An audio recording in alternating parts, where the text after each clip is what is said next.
మంచు విష్ణు తన సోదరుణ్ణి దెబ్బకొట్టడానికి ప్రయత్నించాడా లేదో మనకు తెలియదు.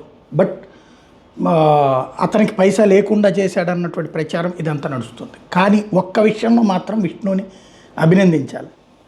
సాధారణంగా ఇలాంటి కాంట్రవర్సీ వచ్చినటువంటి సందర్భంలో పారిపోవడం, లేదంటే కనుక ఏది ఇప్పుడు నిన్న మోహన్ బాబు ఎలా అయితే చేతిలో మైకులు లాక్కుని మీద పడ్డారో అట్లాంటి వ్యవహారం చేయడము, లేకపోతే తిట్టడము, శాపనార్థాలు పెట్టడము చేయడం కాకుండా చాలా బాధ్యతగా మీడియా ముందుకు వచ్చారు.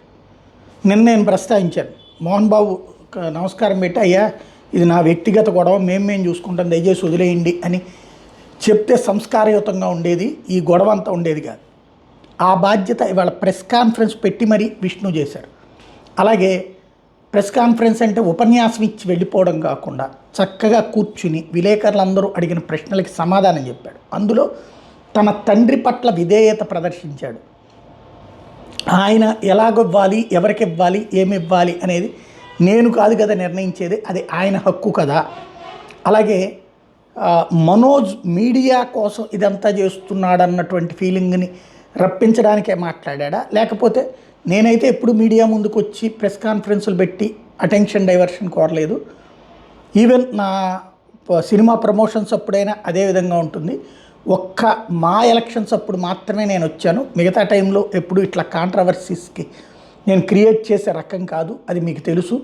దయచేసి ఈ కుటుంబ వివాదం కింద ఇది మాలో మేము పరిష్కరించుకుంటాం, ఇది పరిష్కరించుకోగలం, అది మేము చూసుకుంటాం, మీడియా దయచేసి వదిలిపెట్టేయండి అని అడగడంతో పాటుగా జరిగిన దాని పట్ల విచారం వ్యక్తం చేస్తూ, అలానే తన తండ్రిని తప్పు పట్టకుండా ఇక్కడ ఇందులో ఒకటి కాంట్రవర్సీస్ టైంలో డేర్గా మాట్లాడేటటువంటిది, మీడియా ముందుకు వచ్చి మాట్లాడటం, అదే సందర్భంలో తన తండ్రిని వెనకేసుకొస్తూ జరిగిన దానికి వివరణ ఇచ్చుకుంటూ రావడం, బాధ్యతాయుతమైనటువంటి పాత్ర పోషించాడు. ఆ విషయంలో మంచు విష్ణుని అభినందించాలి.